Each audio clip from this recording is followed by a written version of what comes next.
Hi, this is Dr. Suyesh Chavan, Indian Foreign Service Officer posted at the Consulate General of India, Munich, Germany. Today I had some free time, so I thought maybe we could continue with our Candid Talk series, wherein we talk about the experiences, the journey of UPSC preparation.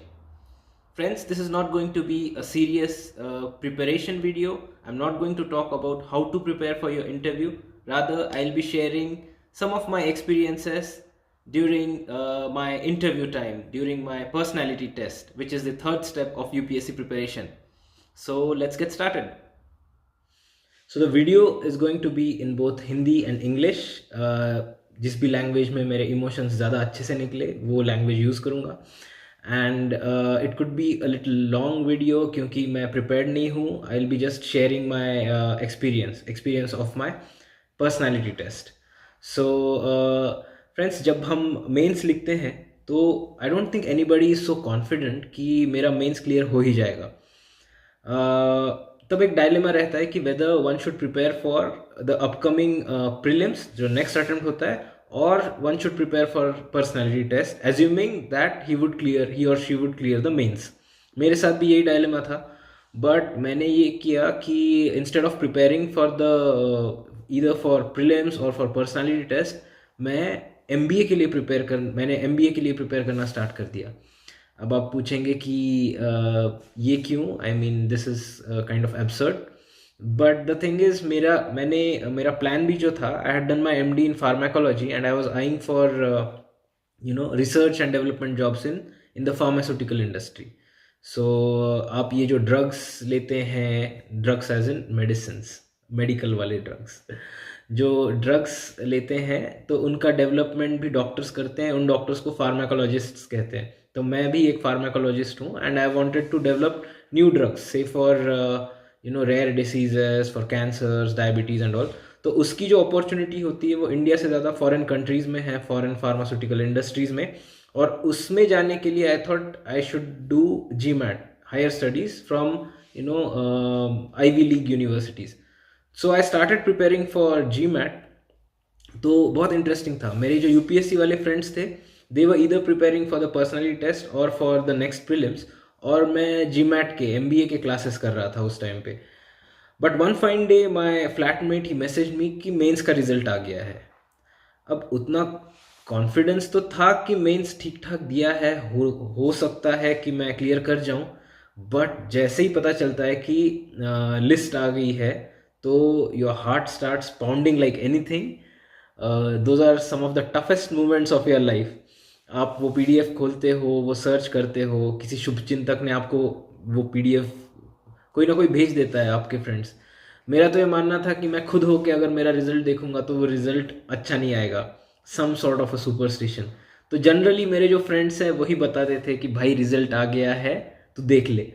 So this is what happened. A dear friend told me कि result आ गया है. मैंने देखा, luckily I had cleared the exam, but that's when the actual problem started. I realise कि मैंने personality test के लिए तो प्रिपरेशन की ही नहीं है, और अभी बहुत कम टाइम बचा है, और उसमें मैं अपनी पर्सनैलिटी क्या डेवलप करूँगा.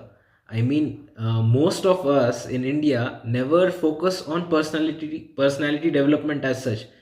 जैसे हालात बनाते जाते हैं, हम बनते जाते हैं, पर्सनैलिटी बनती जाती है, तो अलग से क्या प्रिपेयर करेंगे. But this is when I realise कि अभी प्रिपेयर करना पड़ेगा. और उसका मेन स्टे होता है डैफ, डिटेल्ड एप्लीकेशन फॉर्म. तो ये डैफ अभी थोड़ा सा पैटर्न चेंज हो गया है. हमारे टाइम पे डैफ हम पहले ही भर देते थे. So after your prelims you are suppose to fill in all the details की. डैफ करके एक फॉर्म होता है जो यूपीएससी को हमें भेजना होता है. उसमें हमारी डिटेल्स देनी होती है, और वो डिटेल्स इंटरव्यू जो लेते हैं उनके पास वो होती है, and they ask us questions based on that. तो just clarifying it for new aspirants कि इस टाइप का होता है वो डैफ. तो मेरा फर्स्ट अटेम्प्ट था, मुझे पता नहीं था कि कैसे डैफ भरना होता है. सो मैंने ये इस टाइप से डैफ भरा, थोड़ा इंटरनेट पे सर्च किया, एंड आई रियलाइज कि ये चीज़ें भरनी होती है.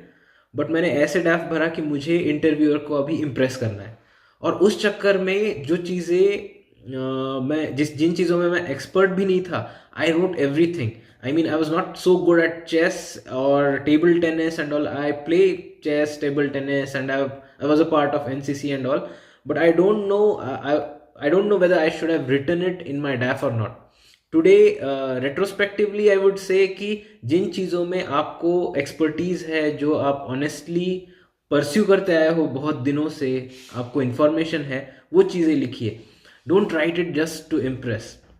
एंड मैंने वो गलती की, इसलिए मैं आपको बता रहा था कि ये चीज़ें मैंने लिखी. क्रिकेट भी लिखा. क्रिकेट में तो ऑफ कोर्स इंडिया में हर कोई खुद को विराट कोहली सोचता है, तो मैंने भी लिख दिया. But that is when I realise कि अभी इंटरव्यू में तो मुझे कुछ भी चीज़ इस क्रिकेट के बारे में पूछ सकते हैं. I mean the dimension of the bat, the weight of the ball, कुछ भी पूछ सकते हैं. एंड इंटरव्यू लेने वाले बुड्ढे, आई मीन सीनियर लोग होंगे, तो वो लोग तो उनके ज़माने के प्लेयर्स के बारे में पूछेंगे, वो मैं कहाँ से बताऊँगा. तो वो सारा मुझे पढ़ना पड़ा. That is when I realise कि बस इम्प्रेस करने के लिए नहीं लिखना है. So my suggestion is not to impress. And मैंने वो जो चीज़ बताई आपको कि I had started for MBA preparation, that was to tell you कि how confused we are as students. And to some extent it is okay to be confused, but my suggestion would be to the new aspirants या students की अभी से थोड़ा सा ना plan कर लो कि आपको आगे चल के क्या बनना है. इंडिया में बहुत मतलब बहुत स्टूडेंट्स को, स्पेशली पेरीफेरी से जो आते हैं, उनको ये प्रॉब्लम्स वो फेस करते हैं. We don't have the awareness. हमें पहले पता नहीं होता. इनफैक्ट मैंने अपनी लाइफ में कभी डिप्लोमेट देखा नहीं था, आज मैं डिप्लोमेट बन गया हूँ. So it was only when I came to Delhi that I got to know कि this is a fantastic opportunity. इसमें work life balance इतना अच्छा है. You can represent your country and you can have such amazing experiences all around the globe. So I thought ये pursue करना चाहिए. But हमारे यहाँ उसकी अवेयरनेस थोड़ी कम होती है, जिसकी वजह से we kind of decide about these things later in life. And we lose very crucial time जहाँ पे हम और अच्छे से इसको प्रिपेयर कर पाते. सो माई सजेशन, 2 सजेशंस. एक, पहले से प्लान करो. प्लान ए और प्लान बी आपका क्या होगा पहले से थोड़ा सा डिसाइड करके रखो, उसकी प्रिपरेशन करो. एंड डैफ जब भरो तो ऑनेस्टली भरो. ऐसा नहीं कि आई वॉज डिसऑनेस्ट, बट जिन चीज़ों में आपको एक्सपर्टीज़ नहीं है या बहुत ज़्यादा इंटरेस्ट नहीं है, वो चीज़ें मत लिखो, क्योंकि आपको उसके बारे में क्वेश्चंस पूछे जाएंगे और आपको वो अलग से पढ़ना पड़ेगा.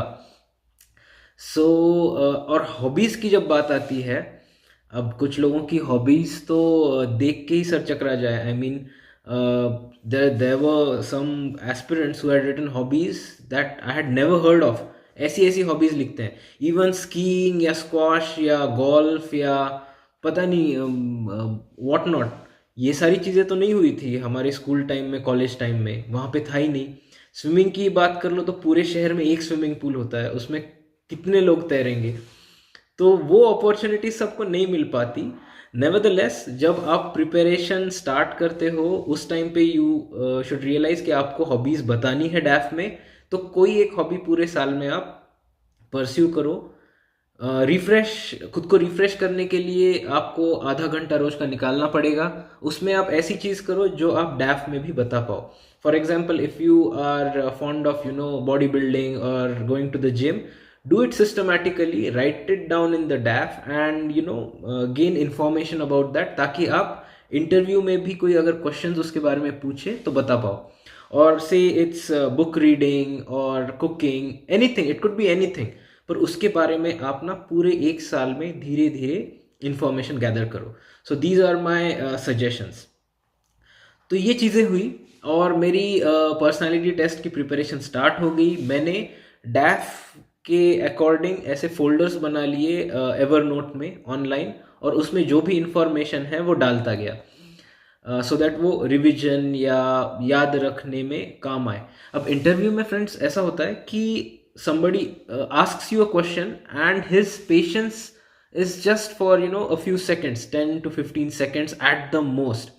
अगर आप अभी 10 सेकेंड के लिए मुझे एक क्वेश्चन पूछो और 10 सेकेंड अगर मैं उसका आंसर ना दूं, तो you will shift over to the next question. So you should realise कि लोगों का पेशेंस इट्स वेरी शॉर्ट. तो स्पेशली इंटरव्यू जो लेते हैं उनका, तो आपके दिमाग में कुछ पॉइंटर्स हमेशा होने चाहिए. So whatever you have written in your DAF, और जो भी चीज़ आप प्रिपेयर कर रहे हो, उसके पॉइंटर्स आपके पास होने चाहिए, ताकि कोई भी क्वेश्चन आए आप उसके बेसिस पे एक आंसर दे सको. So my interview preparation started, and मैंने धीरे धीरे प्रिपेयर किया. इंटरव्यू के दिन पास आ रहे थे, तो मेरे पेरेंट्स नांदेड़ से दिल्ली आ गए, और वो they help me a lot, क्योंकि it is discussion based preparation. तो हम डिस्कस करते थे चीज़ों के बारे में, वो भी मुझे कुछ चीज़ें बताते थे. स्मॉल थिंग्स लाइक मेरे एक्सप्रेशन कैसे हैं, मेरे जेस्चर्स कैसे हैं. कुछ लोग फिजिटी हो जाते हैं, पैर हिलते हैं कुछ लोगों के बैठे बैठे, या फिर दे हैव दैट एंग्जाइटी, या वो बहुत अच्छे से एक्सप्रेस नहीं कर पाते, although they have all the information, पर वो बोल नहीं पाते उतना अच्छे से. तो ये सारी चीज़ें ना प्रैक्टिस से ही इम्प्रूव हो सकती है. So you have to either do it with your friends, your family, और what you can do is mirror के सामने प्रैक्टिस कर सकते हो आप, या खुद को ही रिकॉर्ड कर सकते हो कि आप किस तरीके से आंसर कर रहे हो. So these are the things one can do. मैंने अपने पेरेंट्स के साथ डिस्कशन किया. अब एग्ज़ाम के कुछ दिन पहले, इनफैक्ट 1 या 2 दिन पहले, माय फादर डिसाइडेड कि वो धौलपुर हाउस, या यूपीएससी भवन जो है दिल्ली में, जहाँ पे सबका इंटरव्यू होता है, वो देख के आएंगे. So in Delhi we use to live in Lajpat Nagar. तो वो मैं एग्ज़ाम की प्रिपरेशन कर रहा था, और वो वहाँ पे एग्ज़ाम सेंटर देखने चले गए. इंटरव्यूज़ ऑलरेडी कंडक्ट हो रहे थे, रोज़ कोई ना कोई बैच वहाँ जा रही थी एस्पिरेंट्स की, और उनका इंटरव्यू हो रहा था. तो मेरे फादर भी कुछ ऐसे एस्पिरेंट्स से बात करके आए, and he was so impressed with one of the aspirants. I'd like to mention this here specially, कि उन्होंने उस दिन मुझसे कहा कि तुम देख लेना, मैं आज एक लड़के से मिल के आया हूँ और उसका सिलेक्शन होके रहेगा. एंड मैंने कहा, पापा आपको पता कैसे है कि उसका मेंस का क्या रिजल्ट होगा, वो उसने अच्छा लिखा भी होगा या नहीं, तो आप कैसे इतना श्योर हो सकते हो. तो माय डैड सेड कि नहीं, उसके पूरे अप्रोच से, जिस तरीके से वो बाहर आके भी लोगों से इंटरेक्ट कर रहा था मुझसे, जैसे जब मैंने उससे पूछा तो जैसे उसने बात की, तो मुझे ऐसे लगा कि वो सिलेक्ट होगा. And I am so proud to tell you कि that guy today is an IAS officer of the same batch, मेरे ही बैच के हैं. He is posted in West Bengal, and he is a very good friend, one of my best friends, Piyush Salunke. He is also from Maharashtra. And अगर आप उनको जानते नहीं हो तो उनको फॉलो कीजिए इंस्टाग्राम पे एंड ऑन अदर प्लेटफॉर्म्स. बहुत ही होनहार ऑफिसर है. अच्छा, ये बोलने के लिए मुझे पीयूष ने नहीं बोला है, उसको पता भी नहीं है कि मैं ऐसा वीडियो बना रहा हूँ. बट ये बहुत अच्छा एक यूनिक किस्सा हुआ था. एंड जब उसका सिलेक्शन हुआ पीयूष का, तो उसका फोटो न्यूज़पेपर में आया था, and my dad showed that to me कि यही तो वो लड़का है कि जिसके बारे में मैं बात कर रहा था उस टाइम पे. एंड ऑफ कोर्स बाद में हमारी लबासना में मुलाकात हुई, and we became very good friends. तो ये किस्सा था. The next day it was my UPSC interview, you know. तो हम, अच्छा उससे पहले let me tell you, UPSC preparation में you also have to take care of the way you look, you know, you have to be presentable. इन चीज़ों के बारे में हम ज़्यादा ध्यान नहीं देते पहले, you know, during preparation. In fact preparation days में वो 1 साल में इतनी बुरी हालत होती है कि जैसे अभी कोविड टाइम्स में लोग दिख रहे हैं ना, दाढ़ी and you know shabby look वगैरह, तो उस टाइप का हो जाता है यूपीएससी के टाइम पे भी. And suddenly you have to, you know, groom yourself. कपड़े क्या पहनने उसके बारे में सोचना होता है. अब मेडिकल में भी वाइवाज होते थे during my MBBS and MD. तो that gave me some kind of confidence, क्योंकि वो वाइवाज भी, मेडिकल वाले प्रोफेसर्स भी हद खड़ूस होते हैं. वो भी बहुत बुरे वाइवाज लेते हैं, रुलाते हैं बच्चों को. तो उसका एक्सपीरियंस था, हर साल हमने वो फेस किया था. So I knew what I'd be facing. But let me tell you, UPSC interview is next level. वो कुछ और ही लेवल पे होता है, वो स्ट्रेस, वो लोग. बट मुझे थोड़ा बहुत वो पता था because of my medical background. But medical में it is not necessary to wear a suit, और बहुत ज़्यादा कंडीशंस नहीं होते, specially during your personality test. And it's a viva, it's not a personality test in medical. यहाँ पे we had to prepare for a personality test, and how you appear is also a very important part in that. तो आपने भी सुना होगा कि बहुत ज़्यादा ऑर्नामेंट्स नहीं पहनने हैं, बहुत फ्लैशी नहीं दिखना है, बहुत वियर्ड हेयर स्टाइल या बियर्ड स्टाइल्स नहीं रखनी है. इनफैक्ट मुझे पता नहीं था कि ये सब रखना भी है या नहीं. सो टू बी सेफ मैंने ये सब निकाल दिया था. And glasses, no fancy glasses, simple रखना है. टैटूज वैटूज प्रेफरेबली ना रखो, हो तो उसको कवर कर लो. ऐसा नहीं है कि इन चीज़ों की वजह से आपको मार्क्स कम मिलेंगे या कोई ऑफेंड होगा, but they would make an they could make an assumption about you, and they can ask you questions on these things, and then you might not have the right answers for that. So it's better कि ये सारी चीज़ें हम ना करें. चाहे जितने religious आप हो, there is a tendency to wear धागास हम लोग पहनते हैं, मैं भी पहनता हूँ. फिर बहुत सारे ऑर्नामेंट्स पहनती हैं लेडीज़, या फिर female candidates I mean, and males भी पहनते हैं बहुत सारी अंगूठियाँ and all. So I think it's better to avoid all these things, क्योंकि उस पर क्वेश्चंस पूछे जाएंगे, and then religious beliefs, and then it just takes the viva to another direction. तो वो सब अवॉइड करना चाहिए. तो जब मैं प्रिपेयर कर रहा था तो आई रियलाइज्ड कि मैंने कभी इन चीज़ों के बारे में, कपड़ों के बारे में एंड ऑल सीरियसली सोचा ही नहीं. So I had to buy a suit specially for my personality test, because I realized कि जैसे मेडिकल में शर्ट पैंट पहन के जाके आप मेडिकल में व्हाट मैटर्स इज आपके दिमाग में क्या है. आप बहुत ऑफ कोर्स वहाँ पे भी they expect you to be well groomed, well mannered as doctors, but इतना एम्फोसिस नहीं होता कि प्रॉपर टाई सूट वगैरह पहन के जाना है. But here I had to purchase it specially for my UPSC interview. So I went, I purchased average suit, and पता नहीं उस टाइम पे दिमाग में क्या था, रेड कलर की टाई ले ली मैंने. गाइज, पर्सनालिटी टेस्ट में रेड कलर की टाई आई डोंट थिंक पहननी चाहिए, बट मैंने पता नहीं मुझे क्या लगा, probably I wanted to stand out of the rest. तो रेड कलर की टाई मैंने ले ली. That was my attire, blue suit और एक रेड टाई. तो ये भी प्रिपेयर करना होता है. तो मेरे जो फ्रेंड्स टीयर 2 सिटीज़ या रूरल बैकग्राउंड से हैं, ज़्यादा इंटिमिडेट या ज़्यादा इसके बारे में परेशान होने की ज़रूरत नहीं है कि बाप रे ये सब प्रिपेयर करना होगा. आप कर लोगे, सब लोग करते हैं, आपने भी करना है. बहुत महंगे सूट्स और ये सब की ज़रूरत नहीं है, नॉर्मल सी चीज़ें पहनो. अच्छा, कुछ लोग ये सोचेंगे कि क्या ज़रूरत है, इंडियन सिविल सर्विसेज के लिए है, हम इंडियन ड्रेस क्यों नहीं पहन सकते, या कुर्ता क्यों नहीं, या सिर्फ शर्ट क्यों नहीं.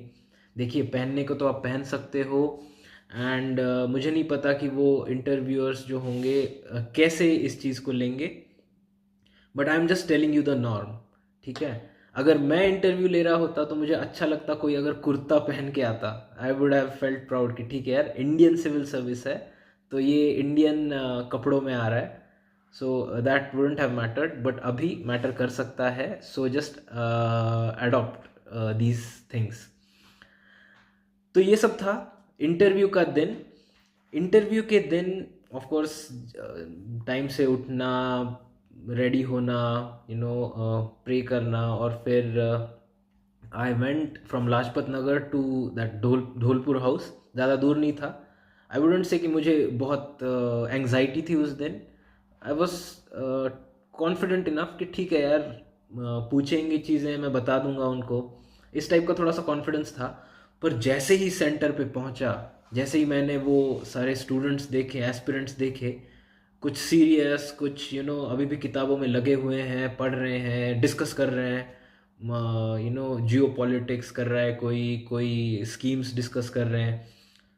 मुझे तो ऐसे लगा मुझे कुछ याद ही नहीं आ रहा मैं क्या बताऊंगा. वहाँ पे एक पैनिक मोड में चले जाते हैं. I don't know if you face this और not.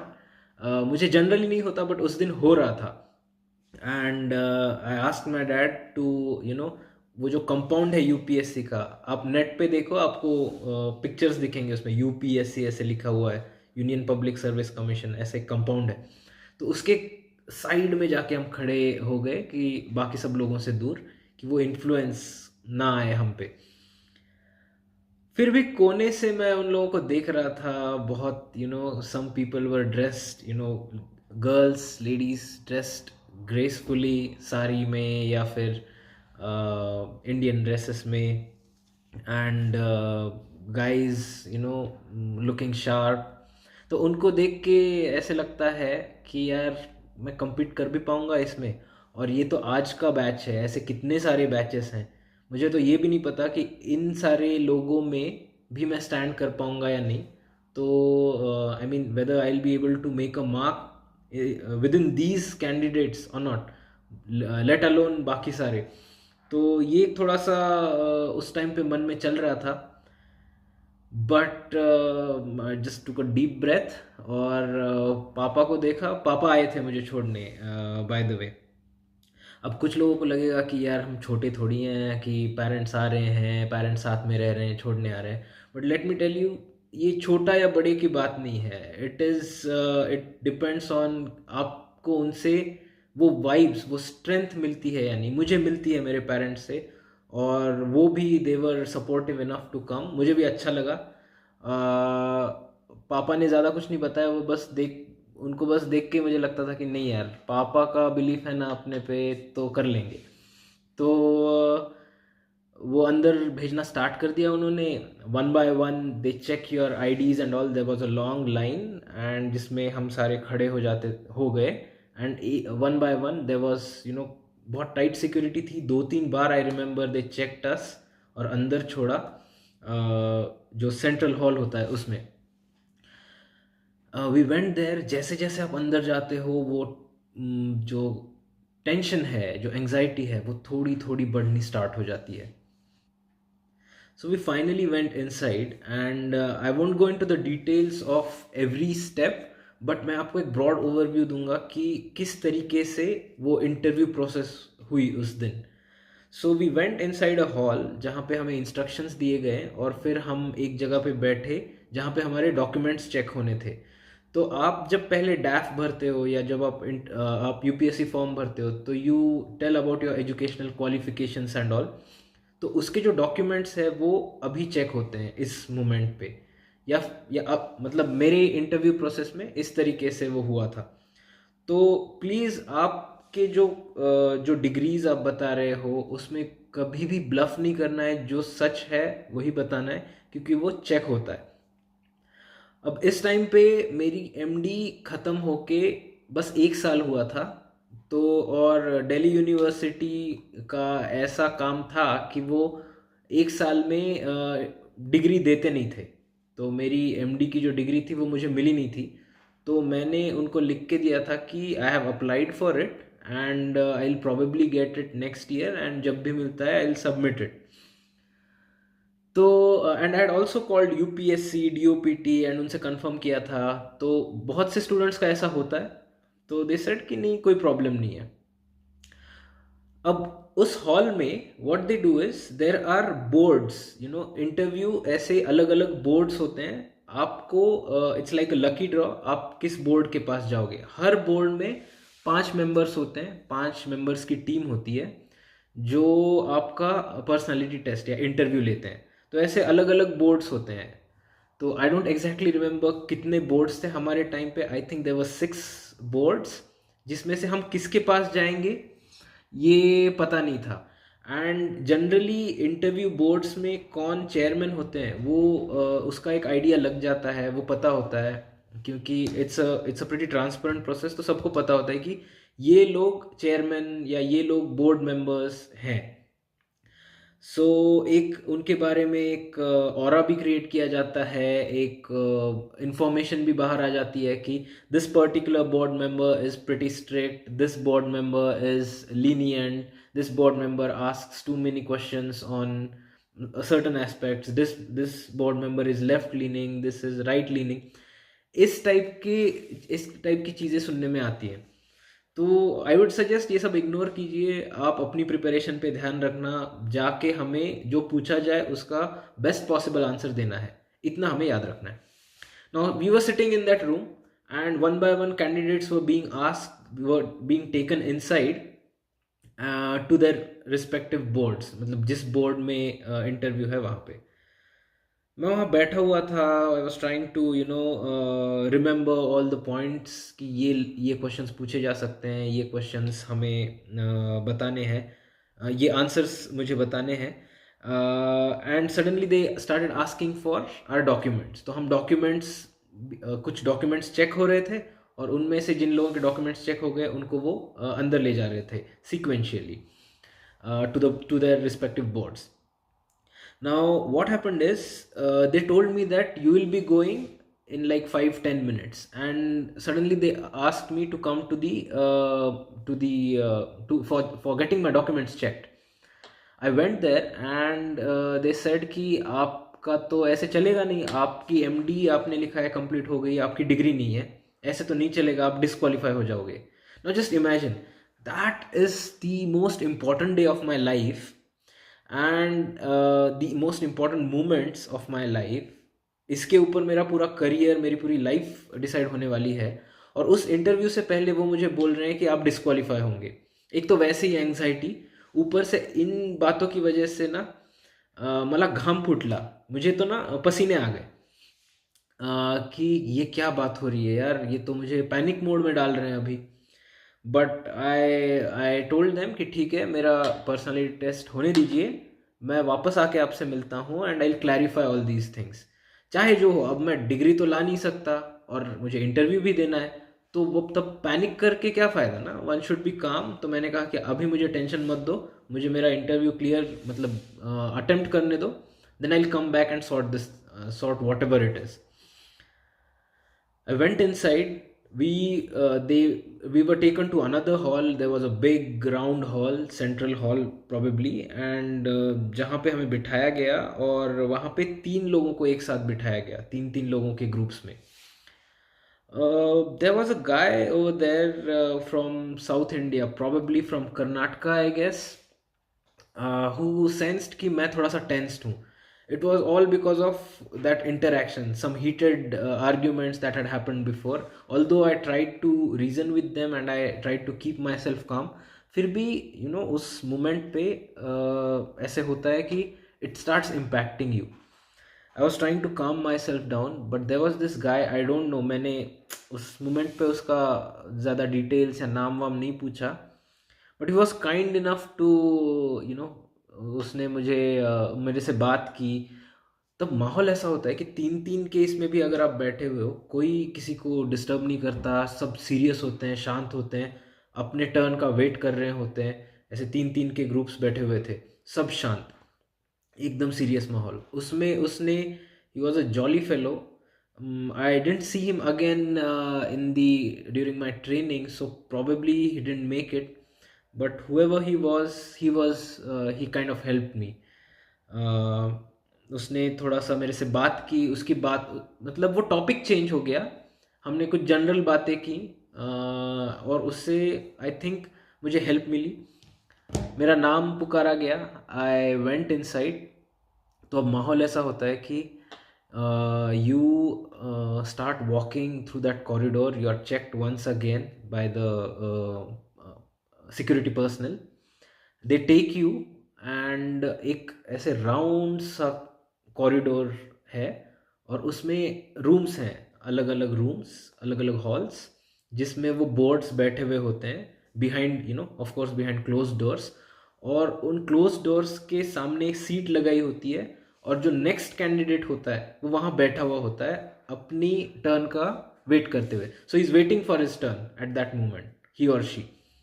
And when I was called, so I had to pass through the corridor towards the door of my board, वहाँ जाके बैठने के लिए. And I passed the other fellows, that other aspirants that were sitting outside all these rooms.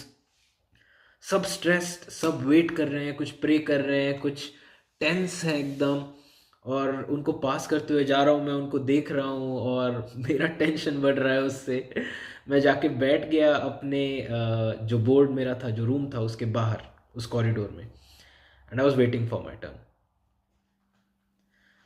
So they finally told me that it was my turn. The door open and जो candidate अंदर बैठी थी, जो female aspirant थी, वो बाहर आई. That sight was not reassuring at all. वो इतनी स्ट्रेस्ड थी वो लड़की कि उसको देख के मुझे और टेंशन हो गई.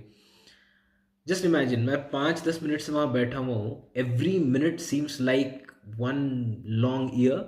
एंड आप वहाँ वेट कर रहे हो, आप सोच रहे हो कि अंदर पता नहीं क्या चल रहा है, क्या क्वेश्चंस पूछ रहे हैं, मैं कैसे इसको अटेम्प्ट करूँगा. और एकदम से डोर खुलता है, कोई बाहर आता है और वो एकदम पसीना और एकदम स्ट्रेस में. बाप रे. फिर मैंने I just took deep breaths, अपने इंस्पिरेशन को याद किया और अंदर चला गया. Now just remember, in stress moments में you can forget certain crucial things, certain small things जो उस स्ट्रेस में अब शायद आपको याद ना रहे. तो उसका ना एक लिस्ट बना लो आप. फॉर एग्जाम्पल, कि जाने से पहले डोर नॉक करना है, जब अंदर जाते हो तो उनको विश करना है. अब वो गुड मॉर्निंग है या गुड आफ्टरनून है, वो आपको थोड़ा सा कॉन्शियस रहना पड़ेगा उसके बारे में. And then when you go there, you wish every member, you look at every member and wish them, be polite. वहाँ जाके वेट करना है कि let them offer you a seat, then आप बैठोगे and then say thanks again. So इसका ना एक लिस्ट बना लो. If it comes to you naturally, well and good. But अगर आपको लगता है कि आप ये चीज़ें भूल सकते हो तो ये करो. ये छोटी चीज़ें हैं but these are important, these are noted down. अब मैं आपको अंदर का माहौल बताता हूँ, वो जो जहाँ पे हमारा इंटरव्यू या पर्सनालिटी टेस्ट कंडक्ट किया जाता है. तो वो जो रूम था, it was a large enough room. वो टिपिकल हाई सीलिंग वाले रूम्स, सरकारी बिल्डिंग वाले. And there was a large table, जिसके across the table it's the chairman बैठे हुए थे वहाँ पे. उनके साइड में दो लोग थे और तुम्हारे बिल्कुल साइड में, मतलब मेरे साइड में दो लोग बैठे हुए होते हैं. तो and they are so close कि मुझे ऐसे लगा कि it is kind of intimidating कि इतना पास कैसे बैठे हुए हैं ये लोग. I mean within an arm's reach. मुझे ऐसे लगा कि अगर मैंने कुछ गलत जवाब दे दिया तो कहीं वो मेरे कान ना पकड़ ले कि क्या बोल रहा है. I am just kidding, but बहुत पास होते हैं ऐसे. एंड सामने इंटरव्यू का जो चेयरमैन होता है, पर्सनालिटी टेस्ट का जो बोर्ड है आपका, उनके जो चेयरमैन होते हैं वो बैठे हुए होते हैं. So my interview started. I just tell you briefly कि किस टाइप के क्वेश्चंस थे, बहुत डिटेल में नहीं जाऊँगा. एंड किस तरह मैंने रिस्पॉन्ड किया, क्या मेरे दिमाग में चल रहा था और किस टाइप के रिएक्शन मुझे उस पैनल से, उस बोर्ड से मिले.